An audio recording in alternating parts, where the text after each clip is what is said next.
नमस्कार दोस्तों, फिर से स्वागत है आप सभी का ईशानी कॉमर्स लर्निंग के यूट्यूब चैनल पे। तो जैसा कि हम लोग जानते हैं, हमारा एक सीरीज चल रहा है स्टेट बोर्ड और सीबीएसई के लिए, how to get 90 plus in just 2.5 months. तो आज की वीडियो महाराष्ट्र स्टेट बोर्ड के एग्जामिनेशन के पर्पज़ से बना रहा हूँ। तो लास्ट टाइम हमने देखा था, फर्स्ट आपके क्वेश्चंस का पैटर्न जो था वो एमसीक्यू, फर्स्ट क्वेश्चन एमसीक्यू रहने वाले 20 मार्क्स के। सेकेंड क्वेश्चन में आपका एडमिशन ऑफ अ पार्टनर, उसके क्वेश्चंस मैंने 10 मार्क्स के करवा दिए थे। अब थर्ड क्वेश्चन जो आपका आएगा वो डिसोल्यूशन का। तो लास्ट जो बेसिक्स के लेक्चर हैं, अगर आपने पुराने वीडियोस नहीं देखे हैं तो कृपया जाके पुराने वीडियोस आप देख लो। मैं डिस्क्रिप्शन में लिंक शेयर कर देता हूँ, एडमिशन का भी आपका डिस्क्रिप्शन में मैं ऐड कर देता हूँ। वो फर्स्ट क्वेश्चन जो था, सेकेंड क्वेश्चन जो था वो मैंने वहाँ पर डाल दिया है। अब मूव करेंगे थर्ड क्वेश्चन के ओर। तो जब मैं आपको बेसिक्स बता रहा था कि आप कैसे अचीव करोगे 2.5 मंथ्स में 90 प्लस, उसमें मैंने आपको बताया था कि डिसोल्यूशन का चैप्टर आपको सेलेक्ट करना है। अब डिसोल्यूशन के चैप्टर में आपको पहले तो मैं बेसिक्स बताऊंगा, उसके बाद बताऊंगा किस टाइप के क्वेश्चंस आते हैं। तो कुछ क्वेश्चंस की भी प्रैक्टिस मैं करवा दूंगा आपको, और बाकी के क्वेश्चंस के लिए मैं वर्कशीट आपको दे दूंगा वीडियो के लास्ट में। उससे आप उस क्वेश्चंस को करके देखना, सॉल्व करके देखना। हुआ तो वेल एंड गुड, नहीं हुआ तो आप टेलीग्राम पे और इंस्टाग्राम पे आप मेरे को मैसेज करके पूछ सकते हो। तो मूव करते हैं हम लोग डिसोल्यूशन के इधर। अब ये जो वर्ड आया dissolution of a partnership form, इस डिसोल्यूशन का मतलब क्या होता है? सबसे पहले तो ये समझो, 2 या 3 पार्टनर है, आपस में मिलकर बिजनेस कर रहे थे किसी रीजन से, whatever will be the reason, specified नहीं है, किसी रीजन से उस बिजनेस को क्या करना पड़ रहा है? बंद करना पड़ रहा है। We are winding up that business. अब वाइंड अप कर रहे हैं तो आपके जितने भी क्या करने हैं, आपको आपके पास जितने भी असेट्स थे सबको आप बेच दो। उसमें से जो पैसे आए वो पैसे को क्या करो आप, जितने भी आपके लायबिलिटीज हैं, बिजनेस के जितने भी लायबिलिटीज हैं, उसको क्या करो आप पेमेंट कर दो। पेमेंट करने के बाद जो कुछ पैसा बचता है वो आप जो भी पार्टनर्स हैं उनमें डिस्ट्रीब्यूट कर लो। ये बेसिक लॉजिक है। This is the main thing what we are doing during the dissolution of a firm. ये समझ में आया आपको? अब क्वेश्चन का रिक्वायरमेंट क्या रह सकता है? या तो क्वेश्चन आपको बोलेगा जनरल एंट्री पास करो, या तो क्वेश्चन बोलेगा प्रिपेयर नेसेसरी लेजर अकाउंट्स। अब इसमें नेसेसरी लेजर अकाउंट कौन से हो सकते हैं? पहला है आपका रियलाइजेशन अकाउंट, सेकेंड है आपका पार्टनर्स कैपिटल अकाउंट, थर्ड है आपका कैश और बैंक अकाउंट। इसमें बैलेंस शीट नहीं बनेगी। क्यों नहीं बनेगी? जब बिजनेस ही नहीं रहेगा तो आप बैलेंस शीट बना के क्या कर लोगे? जब आगे बिजनेस कंटिन्यू नहीं होने वाला तो आगे आप बैलेंस शीट बना के क्या करोगे? तो इसके लिए इस चैप्टर में आपका जो क्वेश्चन रहेगा उसमें आपको बैलेंस शीट नहीं बनाना। क्या बनाना? Realisation account, partners capital account, और थर्ड मैंने बोला कैश और बैंक अकाउंट। 2 से 3 सिचुएशंस आते हैं इसमें। एक होता है कि नॉर्मली पार्टनर्स के बीच में आपस में कुछ लफड़ा हुआ या कुछ ऐसा इंसिडेंट हुआ जिसके कारण क्या करना पड़ रहा है? बिजनेस को बंद करना पड़ रहा है।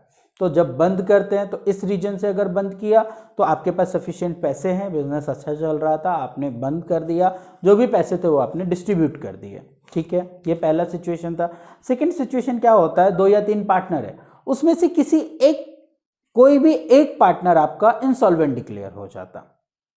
तो जो इंसॉल्वेंट डिक्लेयर, तो दूसरा सिचुएशन आया when 1 or 2 partner will become insolvent। और तीसरा सिचुएशन है कि सारे के सारे पार्टनर ही इंसॉल्वेंट डिक्लेयर हो गए, when all the partners became insolvent।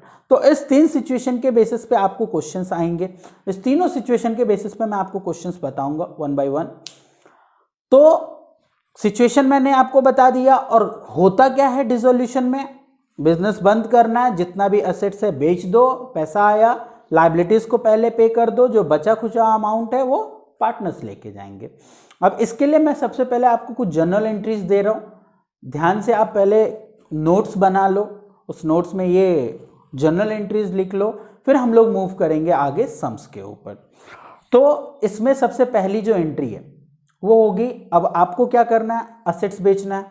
Step 1 यही है आपका कि आपको क्या करना है, असेट्स बेचना है। असेट्स बेच के जो पैसा मिलेगा उसको, उससे आपको क्या करना है, अपने लायबिलिटीज को पे करना है, और लायबिलिटीज को पे करने के बाद जो कुछ बचेगा वो आप क्या करोगे, अपने पार्टनर्स में बांट लोगे। ये इतने स्टेप्स थे।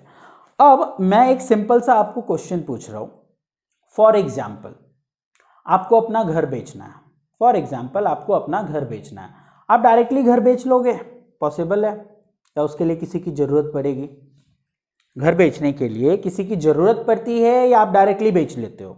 नहीं, हमें किसी ना किसी पर्सन, कोई ना कोई एक पर्सन की तो आपको जरूरत पड़ेगी, चाहे वो आपका फ्रेंड हो या फिर उसको हम क्या बोलते हैं, रियल स्टेट एजेंट, उसकी जरूरत पड़ती है। अब वो आपको क्या आप क्या करोगे, अपने घर की चाबी उसको दे दो, ये ले भाई घर की चाबी, ये घर बेचना है, ये कोटेशन है मेरा। अब डिपेंड करता है कि सामने वाला उसको कितने में बेचता है, या सामने वाला जो बायर होगा वो उस चीज़ को कितने में खरीदेगा। ठीक है, देखते हैं। तो मैंने अपने घर की चाबी दी। क्यों दी चाबी? क्योंकि जब तक वो एसेट्स दिखाएगा नहीं, वो एसेट्स उसके पास नहीं होगा तो वो दिखाएगा कैसे कि क्या एसेट्स है उसके पास, तब तक वो एसेट्स बेच नहीं पाएगा। तो हमने क्या किया, अपने एसेट्स को रियल एस्टेट एजेंट को दे दिया। ठीक है, अब वो कस्टमर ढूंढेगा, बेचेगा, बेच लिया उसने, पैसे मिल गए उसको। अब वही पैसा वो क्या करेगा, मेरे को ला के देगा। मेरे को ला के दे दिया उसने पैसे। अब मैं क्या करूँगा, अब ये जो थर्ड पर्सन है इसको हम एजेंट बोलते हैं। ये एजेंट क्यों काम करता है? क्योंकि उसके पीछे उसको कमीशन पे करना पड़ता है, हम उसको कमीशन देते हैं। किस चीज़ के लिए? उसने मेरा असेट्स बिकवा दिया, इस चीज़ के लिए। तो एक लॉजिक, जैसा कि मैंने आपको बताया कि जो रियल स्टेट एजेंट होते हैं, तो इस बिजनेस के डिसोल्यूशन में आपको किसी एक को अपॉइंट करना है, that is known as realisation. मान लो एक रियलाइजेशन एक पर्सन है जिसको मैंने अपॉइंट किया, किस पर्पस के लिए? आपके फर्म को डिसॉल्व करने के लिए। अब वो क्यों काम करेगा? क्योंकि उसको कमीशन चाहिए। ठीक, तो मैं क्या करूंगा, सबसे पहले अपने जितने भी एसेट्स है वो उसको दे दूंगा, कैश और बैंक को छोड़ के, कैश और बैंक को छोड़ के। बाकी जितने भी एसेट्स हैं वो मैं क्या करूंगा, उनको दे दूंगा। अब उनको दे दिया, उनको देने के बाद सारे एसेट्स दे दिए, अब सारा लायबिलिटीज भी मैं उनको ही दे दूंगा। बोलूंगा ये लो लायबिलिटीज भी, पैसे आएंगे वो पैसे मेरे को देना, फिर मैं आपको लायबिलिटीज को पे करने के लिए आपको कैश दे दूंगा, आप लायबिलिटीज का भी पेमेंट कर देना। तो फर्स्ट आपका जो स्टेप बना, इसमें आपको क्या करना है, you have to transfer all your assets and liabilities, in assets excluding cash and bank, and in liabilities excluding partners capital और the things which is related to partners. जो पार्टनर्स से रिलेटेड है उसको नहीं देना, जो आउटसाइडर लायबिलिटीज रहेगी जिसकी पेमेंट करनी है वो देना है सिर्फ। तो we have to transfer all the assets and liabilities to realisation. पहली एंट्री आप उस चीज की करोगे, लिखो आप नोट्स में लिखो, for assets transfer to realisation account. ठीक है, अब इसकी एंट्री आपने क्या किया, रियलाइजेशन को एसेट्स भेजे। अब रियलाइजेशन रिसीवर है या गिवर है आपके लिए? रिसीवर है। रिसीवर को हम अपने बुक में क्या करते हैं, डेबिट करते हैं या क्रेडिट करते हैं? डेबिट करते हैं। एज पर which accounts rule? Personal accounts rule. तो मैंने लिखा realisation account debit. Okay, now find out the credit. अब मैं क्या दे रहा हूं रियलाइजेशन को? What realisation is receiving from us? Assets. Assets real account के अंदर आता है, वी हैव डिपेंड, डेबिट होगा या क्रेडिट होगा। If it's comes in debit, if it's goes out then credit. तो अभी आपके पास से असेट्स जा रहा है, इट्स गोइंग आउट, जब जाएगा तो उसको क्या करना है, क्रेडिट। तो आप यहां पे लिखोगे टू असेट्स अकाउंट। तो एंट्री क्या बनी इसके लिए, realisation account debit to assets account. अब आपके दिमाग में क्वेश्चन आएगा कि सर मैं इसको किस वैल्यू पे भेजूं? जो बुक में बैलेंस शीट में आपके पास पहले से मेंशन किया हुआ है, जितना वैल्यूड था उस वैल्यू पे, या जो जिस वैल्यू पे मैंने बेचा है उस वैल्यू पे? नहीं, आप भेजोगे असेट्स को जो आपकी बुक वैल्यू है। आप हमेशा कौन से वैल्यू पे भेजोगे? बुक वैल्यू पे। क्या क्या चीजें नहीं भेजनी? कैश और बैंक और एनी एक्यूमुलेटेड लॉस, बस ये दो चीजों को नहीं भेजनी। एंट्री समझ में आ गई? फर्स्ट एंट्री मैंने पास कर लिया। सेकेंड मैंने आपको क्या बताया, we have to transfer all the assets and all the liabilities also. तो असेट्स को तो मैंने ट्रांसफर कर दिया, अब किसको ट्रांसफर करूंगा मैं? लायबिलिटीज को। तो लायबिलिटीज को ट्रांसफर करने की एंट्री देखो, लिखो आप for liabilities transfer to capital account. ठीक है, अब आगे लायबिलिटीज को मैंने ट्रांसफर किया, अब उसके लिए एंट्री क्या होगी वो देखो। अब आप बोलोगे सर जब असेट्स को ट्रांसफर कर रहे थे तो रियलाइजेशन को डेबिट किया क्योंकि वो रिसीवर है, लायबिलिटीज को ट्रांसफर कर रहे हैं तो भी आप रियलाइजेशन को डेबिट ही करना चाहिए, लेकिन नहीं, यहाँ पे रिसीवर है बट बाद में उसको पेमेंट करना पड़ेगा लायबिलिटीज का। जर्नल एंट्री दो बेसिस पे बनती है, एक जो आपके 3 अकाउंट्स दिए हुए हैं, पर्सनल, रियल और नॉमिनल का जो रूल है, गोल्डन रूल्स, उसके बेसिस पे। सेकंड, प्लस माइनस के फॉर्मूला पे भी जर्नल एंट्री पास होती है। तो यहाँ पे हम जर्नल एंट्री जो रूल्स के हिसाब से उस पे नहीं देखेंगे, देखेंगे किस पे? सेकंड वाले फॉर्मूला पे। हम ट्रांसफर कर रहे हैं, हम दे रहे हैं किसको? रियलाइजेशन को। क्या दे रहे हैं? लायबिलिटीज। लायबिलिटीज का वैल्यू क्या होता है? डेबिट होता है या क्रेडिट होता है? क्रेडिट होता है। जब वो ट्रांसफर होगा तो what it will become? Debit. तो entry will be liabilities account debit. किसको ट्रांसफर कर रहे हैं? रियलाइजेशन को, तो to realisation account. So your entry will be liabilities account debit to capital realisation account. ये आपकी एंट्री थी लायबिलिटीज ट्रांसफर करने की। लायबिलिटीज में क्या क्या चीजें हैं जो आप नहीं ट्रांसफर करोगे? कैपिटल अकाउंट, एनी रिजर्व और एक्यूमुलेटेड प्रॉफिट, पार्टनर्स लोन, ये 3 चीज आप नहीं करोगे। बाकी जो भी रहेगा आप सबको क्या कर सकते हो? ट्रांसफर कर सकते हो। अब आपने सारा एसेट्स और लायबिलिटीज रियलाइजेशन को ट्रांसफर कर दिया। अब रियलाइजेशन क्या करेगा? जितने भी आपके एसेट्स हैं उसको सेल करेगा। सोल्ड करने के बाद वो पैसा आपको लाके दे देगा। तो थर्ड सिचुएशन, थर्ड आपकी एंट्री किस चीज की बनेगी? For assets realised. किस चीज की एंट्री बनेगी? For assets realised. देखो फॉर असेट्स रियलाइज्ड। अब आपने लिख दिया फॉर असेट्स रियलाइज्ड। अब एंट्री क्या बनेगी? रियलाइजेशन अकाउंट, पैसा लाके, मेरे को थर्ड पर्सन किसने खरीदा असेट उससे कोई मतलब नहीं है। क्यों? क्योंकि वो मैं उसको जानता ही नहीं। मैंने असेट्स किसको दिया था? रियलाइजेशन को। मेरे को पैसे किससे लेने हैं? रियलाइजेशन से लेने हैं। तो रियलाइजेशन मेरे को पैसे लाके दे रहा है, कस्टमर से तो मैं डायरेक्टली रिसीव नहीं कर रहा हूं, I am receiving from realisation. Realisation is receiver for us और गिवर फॉर अस। गिवर क्या करते हैं? डेबिट करते हैं या क्रेडिट करते हैं? गिवर को क्रेडिट करते हैं। ठीक है, आपके पास क्या आ रहा है? मैं बिजनेस हूं, मेरे पास क्या आया? कैश। तो एंट्री विल बी कैश और बैंक, जो भी आपके क्वेश्चन में दिया होगा, कैश और bank account debit to realisation account. देखो मैं जो भी जर्नल एंट्री आपको करवा रहा हूं सबका डेबिट और क्रेडिट होने का रीजन बता रहा हूं। डेबिट हुआ तो क्यों हुआ? बहुत लोग ऐसे हैं जो आपको सिर्फ बता देंगे कि हाँ डेबिट हो रहा है, क्यों हो रहा है बहुत कम लोग बताते हैं। तो डेबिट किसको किया हमने? कैश और बैंक को। क्यों किया? क्योंकि पैसे आ रहे हैं। क्रेडिट किसको किया? रियलाइजेशन को। क्यों किया? क्योंकि आपका रियलाइजेशन गिवर है, पैसे आपको दे रहा है। ठीक है, ये असेट्स रियलाइज की एंट्री हो गई। अब उसके बाद क्या था? अब पैसे आ गए, अब आपको क्या करना है? रियलाइजेशन को पैसे देने हैं। किस चीज के लिए? लायबिलिटीज को पेमेंट करने के लिए। अब आप पैसे दे रहे हो तो रियलाइजेशन रिसीवर और गिवर, रिसीवर डेबिट और क्रेडिट, डेबिट एज पर which accounts rule? Personal accounts rule. तो एंट्री विल बी, पहले तो आप लिख लो फॉर लायबिलिटीज पेड, हेडिंग डालो आप fourth, for liabilities paid. Entry क्या बनी? Realisation account debit, realisation account debit to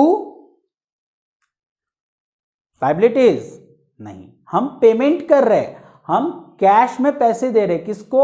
realisation को, कैश या फिर बैंक से। तो entry will be realisation account debit to cash और बैंक अकाउंट। कैश और बैंक को क्यों क्रेडिट किया? Because it's going out from our business. Okay, इस 4 पॉइंट में किसी को कोई डाउट? ओके, बढ़ते हैं आगे। नेक्स्ट, ये हो गया, सारे पैसे हमने बांट दिए। अब ये जो रियलाइजेशन नाम का जो बंदा था, इसने काम किया आपके लिए, तो वो क्यों काम करेगा? Why he will do for you? He need something. What? Brokerage, commission, what ever the word you can use. तो उसको आपके हिसाब से वो आपके लिए एक्सपेंसेस होगा, आपको क्या करना है? उसका पेमेंट करना है। तो आपके लिए एक्सपेंसेस है, तो आप रिसीवर कौन होगा? आप किसको दे रहे हो वो चीज? रियलाइजेशन को दे रहे हो। तो एंट्री विल बी, हेडिंग डालो fifth, for realisation expenses paid, for realization expenses paid. Entry will be realization account debit, realization account debit to again cash or bank account, जो भी क्वेश्चन में दिया होगा.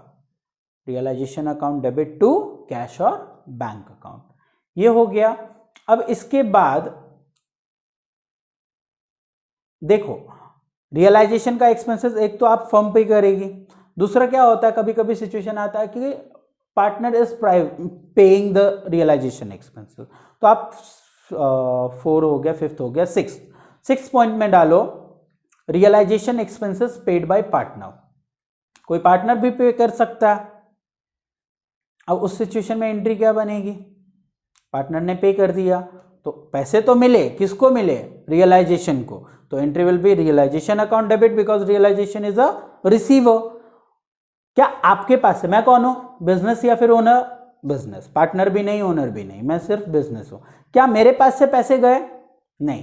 किसने दिया, पार्टनर ने दिया. पार्टनर इज अ रिसीवर और गिवर. गिवर को क्या करते हैं, डेबिट करते हैं या क्रेडिट करते हैं, क्रेडिट करते हैं. तो आप लिखो to partners capital account. Okay, so entry आपकी क्या बनी थी, realisation account debit to partners capital account. ठीक है, 6 पॉइंट्स आपका हो गया. Now move to the next point. इतने तक में किसी को कोई डाउट है, नहीं. चलो अब आगे क्या सिचुएशंस आ सकती है वो देखो. आपने सारे, मान लो कि सारे असेट्स रियलाइज नहीं हुए थे, थोड़ा सा पीछे आते हैं. असेट्स सारे ट्रांसफर कर दिए, लायबिलिटीज सारे ट्रांसफर कर दिए. अब कोई पार्टनर है, वो बोल रहा है कि एक काम कर, मैं पैसा ना लेके ये एसी लेके जा रहा हूँ, या कोई भी पर्टिकुलर ऐसा असेट्स है जो बोलेगा कि मैं लेके जा रहा हूँ. ठीक है, तो उसके लिए सिचुएशन क्या आती है, हेडिंग डालो 7th for assets taken over by partner. For assets taken over by partner. कोई असेट्स क्या कर रहा है, पार्टनर लेके जा रहा है. Now tell me, partner is a receiver और giver, receiver. As per personal accounts rule what we have to do, debit that partners capital account और क्रेडिट डेबिट. एंट्री क्या बनी, पार्टनर्स कैपिटल अकाउंट डेबिट. ठीक है, क्या वो business से assets लेके जा रहा है, नहीं.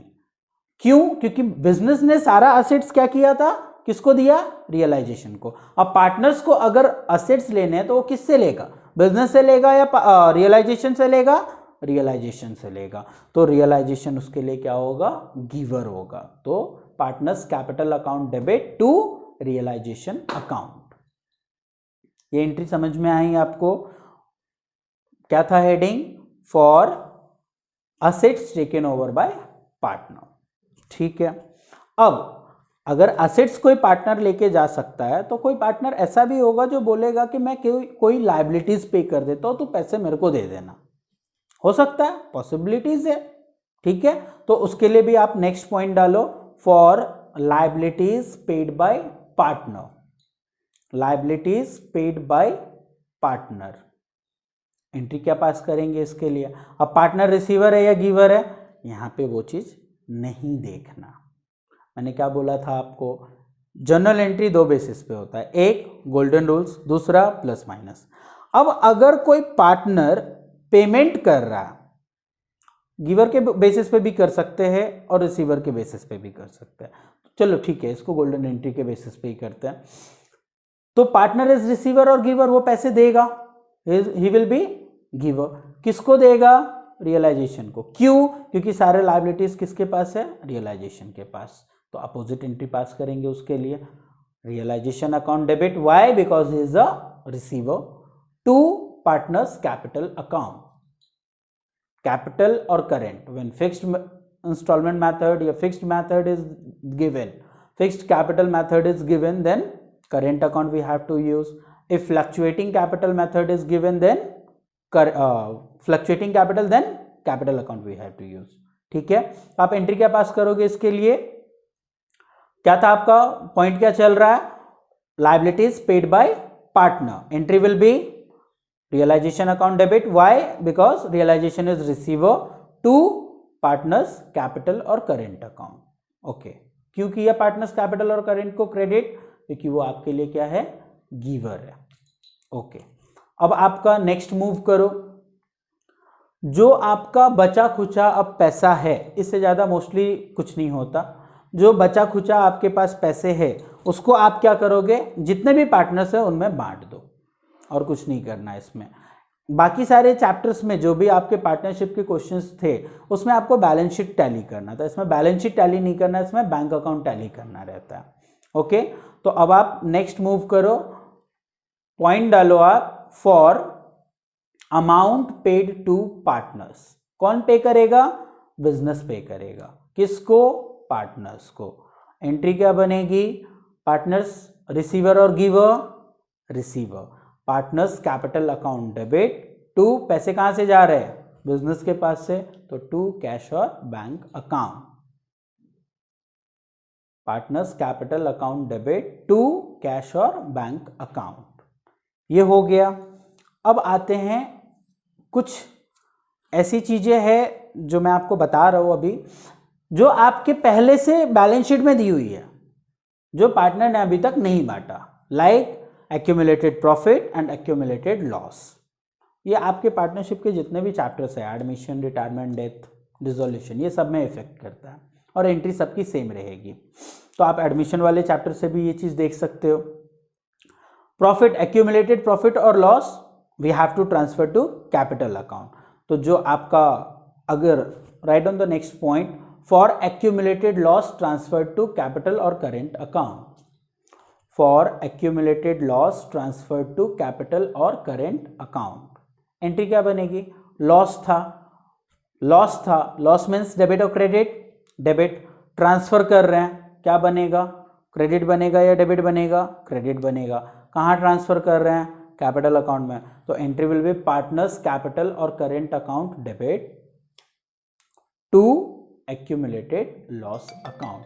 अब ये एक्यूमुलेटेड लॉस आपको दिखता कहाँ पे है, हमेशा आपको कहाँ दिखेगा, वो बैलेंस शीट के असेट साइड में। नाम क्या हो सकता है, profit and loss account, any advertisement suspense account, preliminary expenses तो पार्टनरशिप में नहीं आएगा। ये सारे आपके mostly profit and loss account ही रहता है, अगर लॉस रहेगा तो उसको आप दिखा देना। उसके बाद ये हो गया एक्यूमुलेटेड लॉस का डिस्ट्रीब्यूशन। अब आ जाओ एक्यूमुलेटेड प्रॉफिट का, नेक्स्ट पॉइंट लिखो, for accumulated profit transferred to capital और करेंट अकाउंट। अब इसके लिए एंट्री क्या बनेगी, क्या था, प्रॉफिट, प्रॉफिट मतलब डेबिट या क्रेडिट, क्रेडिट, नॉमिनल अकाउंट्स का रूल, जब ट्रांसफर करोगे तो क्या बनेगा, डेबिट बनेगा। एंट्री क्या पास करेंगे, accumulated profit account debit, accumulated profit account debit to partners capital account. कहाँ ट्रांसफर कर रहे हैं, पार्टनर्स कैपिटल में, टू पार्टनर्स कैपिटल अकाउंट। ये नॉर्मल सिचुएशंस में आपको इतनी एंट्रीज याद रखनी है। 3 सिचुएशन बताया था, एक तो नॉर्मल, दूसरा था आपका कभी क्या होगा, एक पार्टनर इंसॉल्वेंट डिक्लेयर होगा, और कभी थर्ड सिचुएशन क्या बताया था, when all partners became insolvent.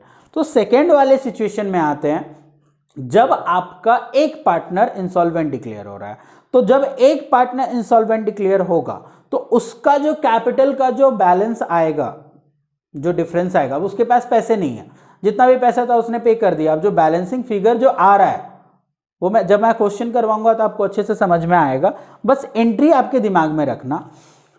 तो जो भी डिफरेंस आएगा वो बाकी के 2 पार्टनर्स बेयर करेंगे, ये चीज याद रखना। अगर एक पार्टनर इंसॉल्वेंट हो रहा है, 2 पार्टनर अभी भी है, प्रॉफिट में है, ये इंसॉल्वेंट डिक्लेयर हो गया, तो इसका जितना भी कैपिटल का बैलेंस आएगा वो कौन बेयर करेगा, ये दोनों पार्टनर बेयर करेंगे। किस रेशियो में, इनके प्रॉफिट शेयरिंग रेशियो में, इन दोनों का जो प्रॉफिट शेयरिंग रेशियो होगा उस रेशियो में। ये सिचुएशन था। एंट्री आपकी क्या हो सकती है इसमें, इन दोनों का पार्टनर्स का कैपिटल अकाउंट डेबिट होगा और जो इंसॉल्वेंट पार्टनर है उसका अकाउंट क्रेडिट होगा। तो आप लिख लो, for when one partner became insolvent, लिख लो when one partner became insolvent.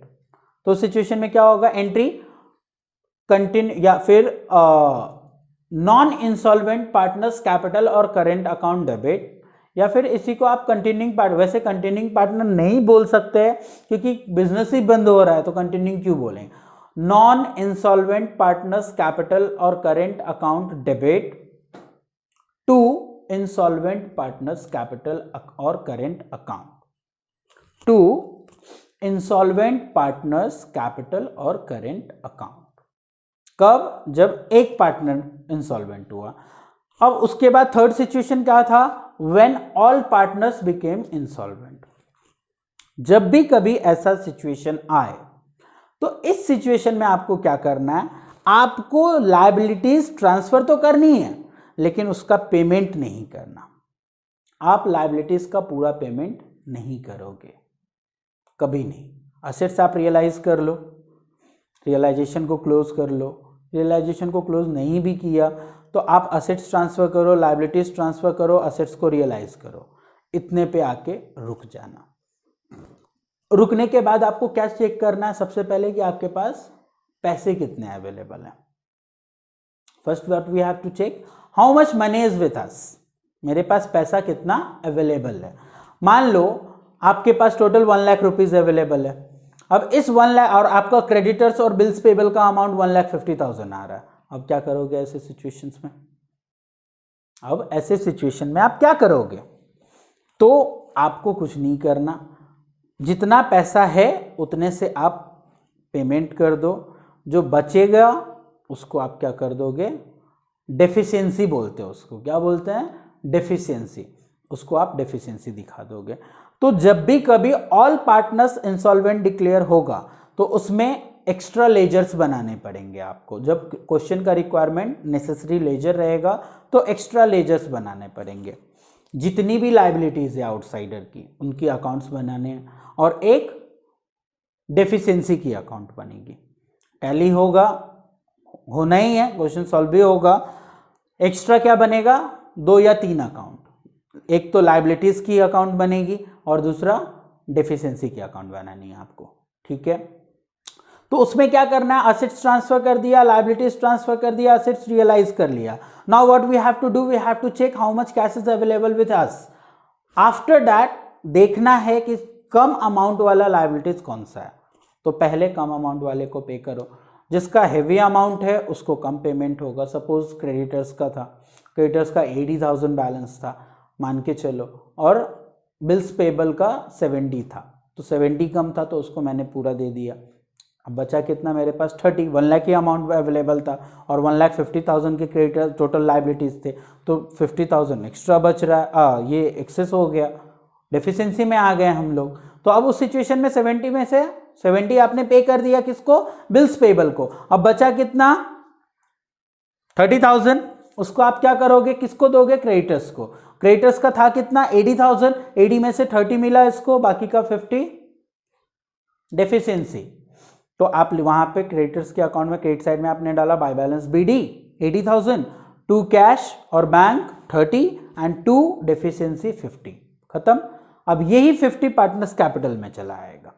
यही 50,000 जो है वो पार्टनर्स कैपिटल में चला आएगा। जब हम सम करेंगे तब मैं आपको अच्छे से एक्सप्लेन कर दूंगा कैसे करते हैं। बट बेसिकली ये याद रखना कि when all partners became insolvent and in that situation we don't have to पे लायबिलिटीज इन फुल.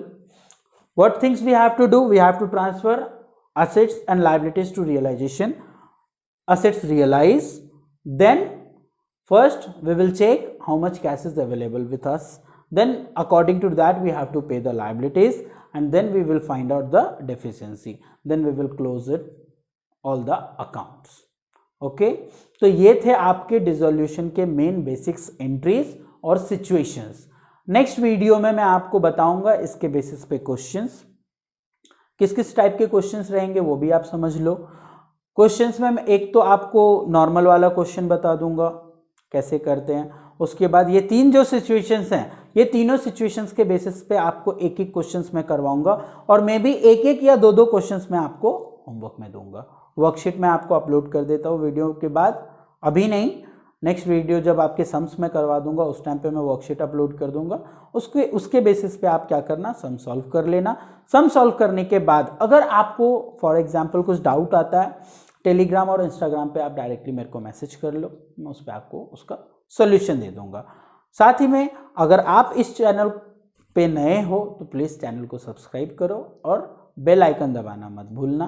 पहले के वीडियोस मैंने स्टार्टिंग में भी बताया था कि डिस्क्रिप्शन में दिए हुए हैं, अगर आपने नहीं देखा है तो गो थ्रू हो जाओ, उसके भी फ़ायदा ही होने वाला है। चलो दोस्तों, थैंक्स अ लॉट, मिलते हैं हम लोग नेक्स्ट वीडियो में।